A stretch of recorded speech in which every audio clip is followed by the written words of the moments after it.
Hello, and welcome to the Artificial Mind Podcast. Today's episode is episode 27, VHS tapes. In this episode, we're going to be exploring the history of VHS tapes and their impact on popular culture, from the rise in the 80s to their eventual decline in the early 2000s. We'll be taking a look at how VHS tapes changed the way we consume and share media. How you doing this morning, John? I'm great, man. I feel really good. I feel nostalgic. I had a lot of fun playing, with the colors and, thinking about VHSs and stuff like that. I feel pretty good. I had a really productive week. I had a birthday for one of my children. Happy birthday. Yeah, we had a good time. I'm retired from golf. Oh, really?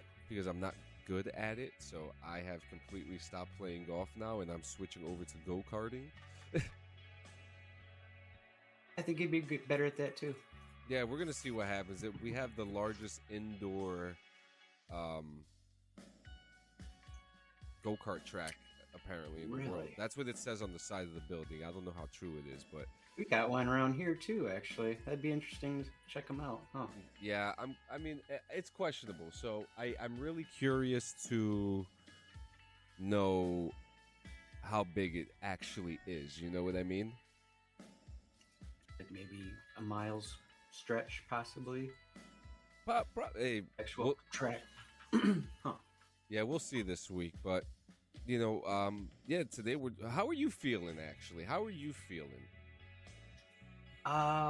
Feeling pretty good, considering on Thursday nights I don't get the greatest sleep because I'm just so excited for the next day to do this stuff. But I slept okay. Yeah. I'm getting better about doing my homework pretty much the day after we do our last podcast. So Yeah, and we have some really good episodes coming up, and people are still hassling me about the Lisa Frank episode. And you got 3 more weeks. It's going to be a good build-up. Yep, you got 3 more weeks until Lisa Frank, and then we're going to do the wheel. Spin that wheel. Yeah. Oh, absolutely. Now, what's cool is that, let's talk about the VHS real quick. So, the VHS, it stands for Video Home System, right? It was popular analog video cassette format that was introduced by JVC, Japan Victor Company, in 1976, and it quickly became the dominant home video format from the 80s, 90s, with millions of households owning VHS tapes. You and I are familiar with this, very familiar. We have to tell the kids at home too that the other marketer or his competition was Beta, right? Yeah, Betas. Yeah. Yep. They were a little smaller than VHS. They were a little smaller. Not by much, but just enough to, be a difference. Yep. Now, the VHS tape was half an inch, 12.7 millimeters, magnetic tape that was housed in a plastic shell for protection. Some of them could hold up to 6 hours of video footage in extended play mode, but the quality of the video could suffer. So in standard play mode, the VHS tape could hold up to 2 hours of video. Yep, so VHS tapes were originally developed to compete with Sony's Betamax video format, which had been introduced a year earlier. However, the VHS eventually won the format war due to its longer recording time and lower costs. Interesting. And quality. And quality. And in the 1980s and 90s, the VHS, the tapes were the primary way that people rented or purchased movies to watch at home. Now, the popularity of the DVD came later, and digital streaming grew. The use of the VHS, it declined. So the last major Hollywood movie to be released on VHS was, take a guess. Last VHS. It's a fantastic movie too. Nope. A History of Violence. Oh, the Vigo, huh? Yep. Interesting. That was the very last VHS tape that ever came out. 2008? 6. You were very close. 2006. Yep. The VH tapes, their tapes, now they're just a collector's item. Enthusiasts love them for nostalgic purposes. But interestingly, some VHS tapes have become a collectible due to their rarity or historical significance. For example, the Be Kind Rewind sticker that used to appear on the tapes has become a cultural icon. And some collectors seek out tapes that will still have the sticker on them.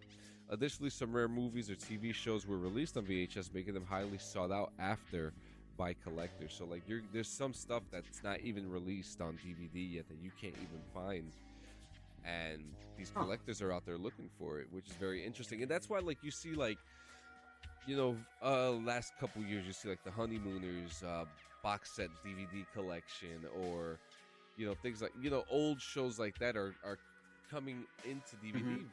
And it's great to see that, because a lot of the younger audiences should understand the roots of television and how it grew to be. The same thing with radio, how radio was kind of like the root and the grandfather of podcasting. Yep.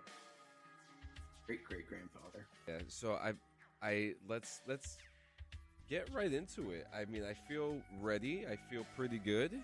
Let's see what we got, man. Okay. Yeah, show a picture, are you? I forget the order. Oh yeah. Okay. It doesn't really have to be in order necessarily. It's all basically memories I have, and I'm just kind of funneling them into the OMJ. Yeah. This one would have been, so this goes with, I was thinking of modern ways VHS could be reutilized. Yeah. Because I don't think it's necessarily a dead technology yet. I don't know why I think that, because I guess I had resourceful friends that messed around with machinery and electronics growing up. But I guess this picture, with the information I gave it, it made a VHS / Nintendo entertainment system. So kind of from what I can pick up is the cartridges would have been about the size of a VHS. Yeah. So I would think the graphics would be a lot better than 8-bit, or what was the next step up, 16, and then 32, 60, yeah. and then 64, it goes on, yeah. Yep. But that's the result I got out of that, and I was like, oh, I wonder if someone could actually do that. That's an interesting merge. I mean, the controller looks uncomfortable, completely uncomfortable. Yeah, a lot of it does. Yeah. Like, just bulky. Yeah, it's very bulky. You have the little... It reeks of the 80s. Bulkiness. Now, Mid-Journey translation, what's the name of the game? It didn't really come up. I'm guessing it's Contra. It's got to be from the some look kind of it. Yeah, it's got got that Contra look to it. Yeah. Oh man, I like it. Let's see a little information I throw in here with it. Golden age of VHS. Let's see. Maybe I don't have that now. Basically, I was putting in here. Oh yeah, since we got this picture up, other things I was trying to put into ChatGPT modern applications that could be retrofitted with VHS, and some I'm sure people already know about. One was VHS to digital converters, where you can take your old home movies and put them to DVD nowadays. Yep, that was the new thing. Yep. And I don't actually know if this is an actual server or service. ChatGPT may have actually came up with this. And it's that story I was telling you about, the lady kinda. VHS streaming service.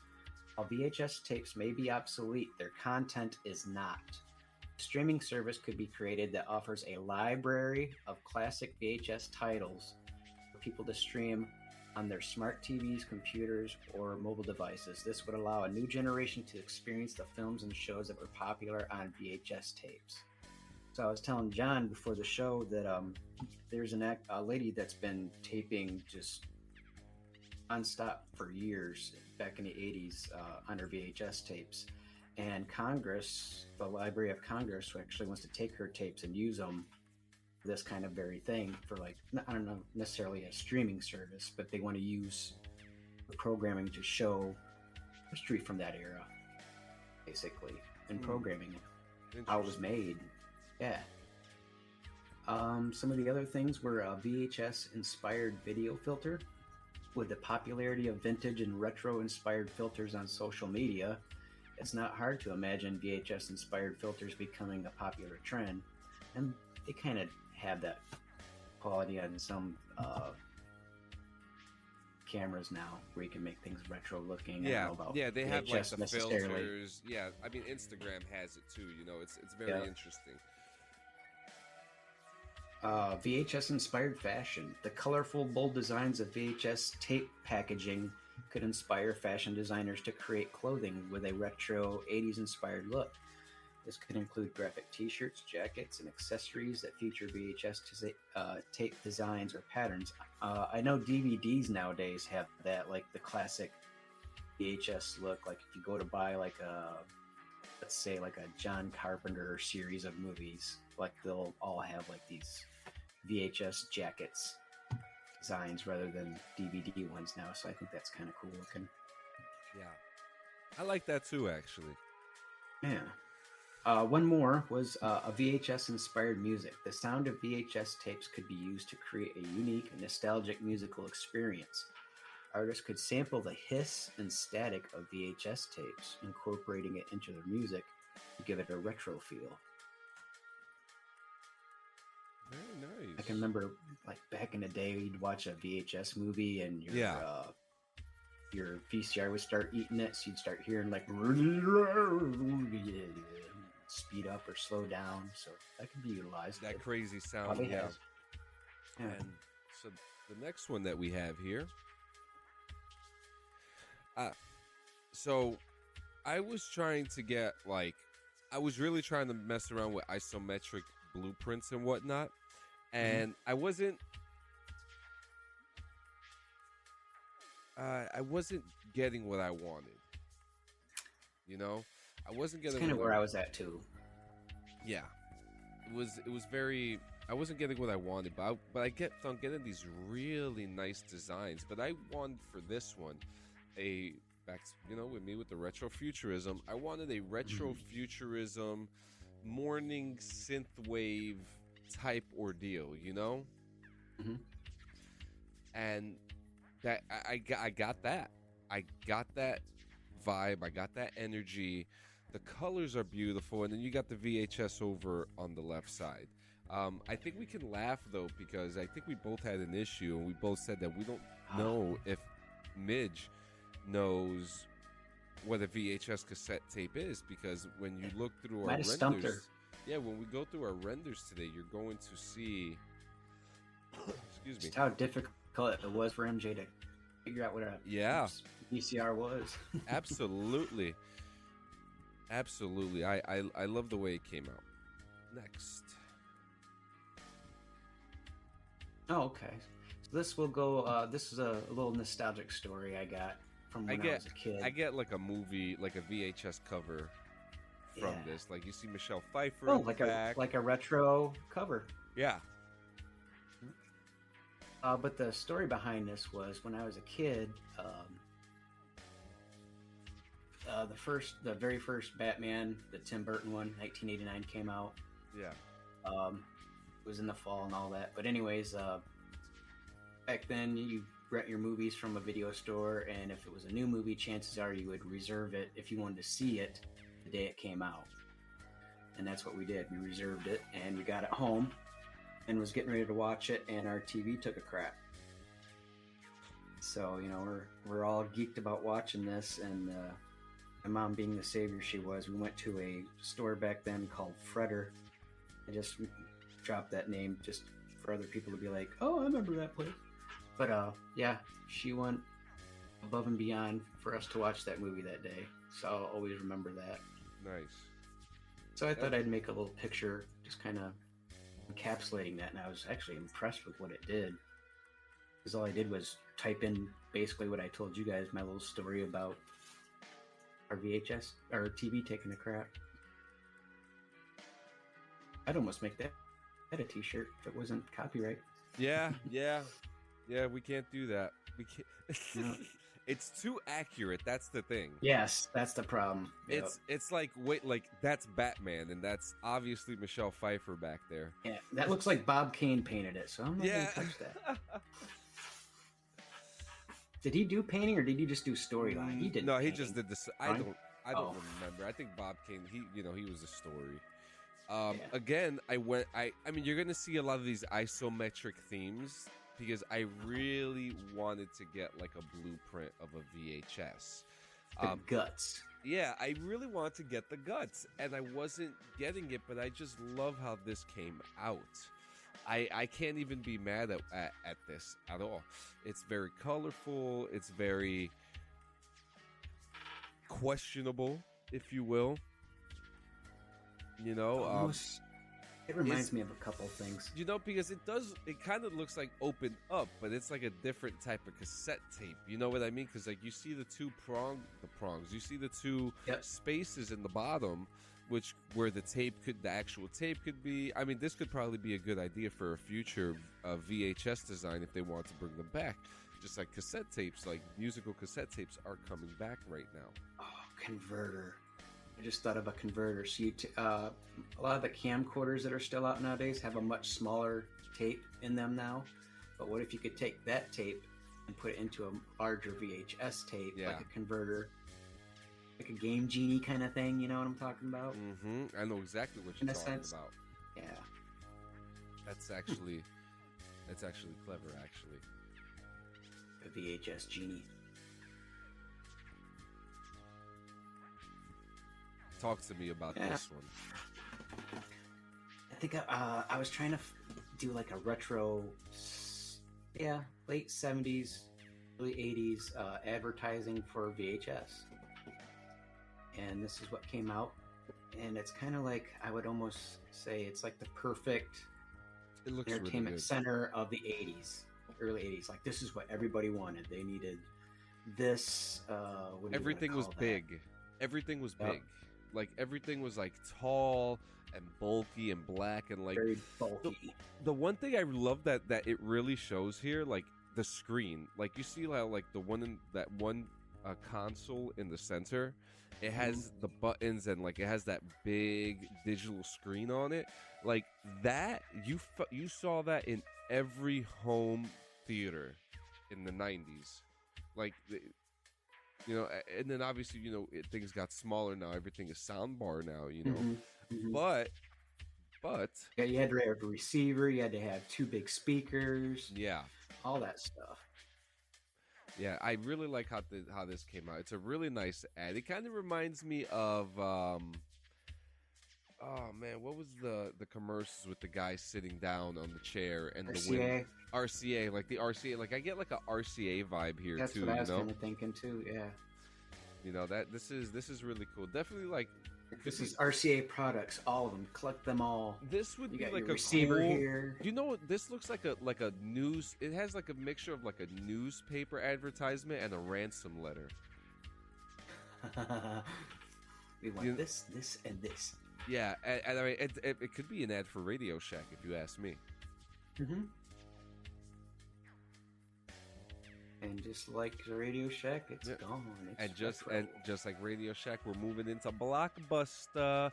You can't not talk about VHS without talking about Blockbuster. No. Blockbuster. For those who don't know, okay, we're gonna talk about Blockbuster real quick. We're gonna educate you. Yeah. So Blockbuster. LLC, formerly known as Blockbuster Video, was an American-based provider of home video and video game rental services, and it was established in 1985. If you have been to a Blockbuster, you know what it was like. Okay, Our history. You know you had to make sure that the movie was there. One of the coolest things was having the membership card, and even now there's still a few that are open. There's one left that I'm aware of. One left? One. And I don't know if it was the original one or not. South Park even made fun of it, but there is one left. And I forget where. I want to say it's like in Colorado. It's in Oregon. Oregon, okay. Yep, Oregon. This is the last Blockbuster. They're doing well still. They are. A rental is $4. You can only get DVDs, but a rental is $4, and late fees are capped at $10. You can even open up a new Blockbuster membership, although cards are now handwritten instead of printed since the ancient dot matrix printers the chain used are now gone. They don't exist. And they probably don't want to get into applications because who knows how long they'll be around. So. Yeah. It's very, it's very I'm glad you brought up Blockbuster. I totally forgot about that. Yeah, I didn't necessarily go to them. We had a 3-story video store that I ended up going to in my 20s growing up. That was huge. That kind of gave competition to Blockbuster. Interesting. Okay. They did go from time to time. They did exist. They did exist. I mean, I've never been to one that big. What was that? This place. Oh, that was your zipper. Oh, I was zipping. Getting cold in here. It's super interesting because like we didn't have like huge video stores like that, but we had Movies, which was a lit up video rental store. It was purple. I'll never forget it. It was in Union City, New Jersey, where I grew up in. And you go to different video stores, they had different themes, but obviously the one that a lot of people will remember is Blockbuster. Mm-hmm. Uniformity themes, wasn't it just pretty much like the Ukrainian colors, blue and yellow? Yep, this is true. Slava Ukraini, by the way. Yeah. Going back to the old VHS. This is a picture that I pushed into MJ. The logo and she came actually out got great. The lettering right. The logo came out fucking fantastic. I am so sorry to let out, but my God, that looks so good. I don't know why it chose to put snow next to it, but I didn't question that too much because the VCR turned out satisfactory. Yeah. And yeah, there were TVs back then, kids, where they looked just like that tiny little screen and everything else around it was huge. Want the off button? Oh, you'll see where that off button is. It's funny too because I bet you there was a TV that did look like that, at least in concept. There's some out, excuse me, retro TVs now, basically for camping, I guess, that are about that size. Yep. And I want to say they're big enough. They got a handle on them. They're like handheld TVs, and they got radios in them now too, like ham radios or something, just for camping. They're out there. Yeah, you can watch your 4 channels of TV. Baseball. Those TVs are perfect for baseball. I mean, this looks very photorealistic. Everything looks in intricate detail. But it's funny because none of us were able to get a VHS cassette tape. But I had realized that one of the first ones I did, that is my main event here, managed to make cassette tapes. This was I actually like that for a wallpaper.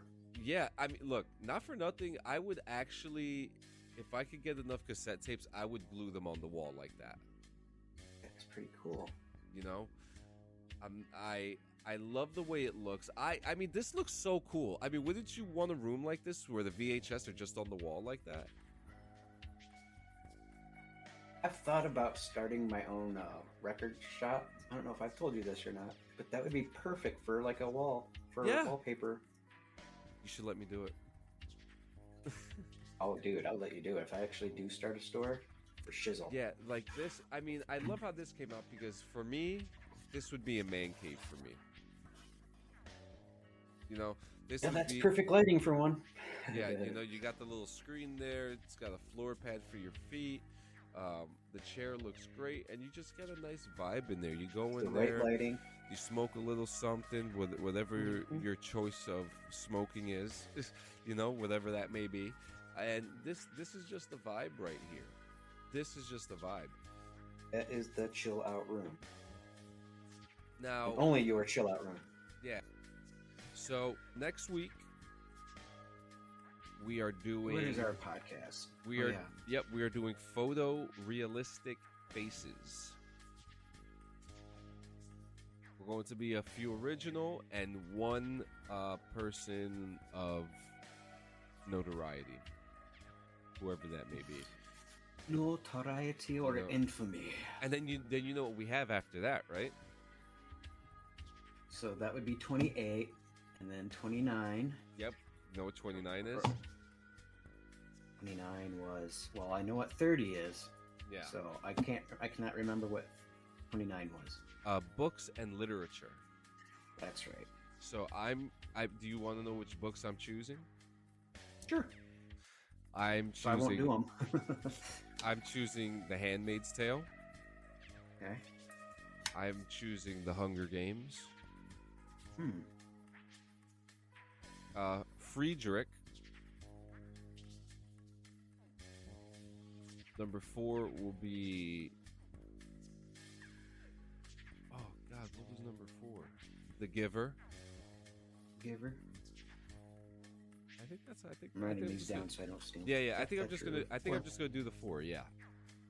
Okay. Hunger Games, Handmaid's Tale, The Giver, Friedrich. I will probably come up with my ideas for that sometime this weekend when I'm out walking around or something. I haven't really thought about that yet. I've always gonna been be more of a short story reader. Yeah, that's gonna be an interesting one. That's gonna be an interesting one. But do you have anything before we close out, man? I just want to thank everybody for listening to this episode. I feel like I was kind of far-reaching on certain things on this, and then other parts kind of helped me fill in that far-reaching feeling. Just the memories of it. It was more of a reminiscent episode, really. Just there wasn't a lot of wanting to tap in. You know what I mean? It was pretty much clear-cut. It's a clear-cut topic. I mean, it was around for 20 plus years, and then it just kind of died out. And then occasionally you'll hear about it, and then we have to kind of laugh to ourselves about it. Yeah. So guys, keep on listening to the show. Like, subscribe. Make sure you put the bell on if you're watching this on YouTube, on Spotify. Make sure you interact with us with our Q&As and our interactions. Guys, thank you so much for coming to episode 27 of The Artificial Mind. We hope to hear from you again. Yeah. Oh yeah, and leave us a voicemail too.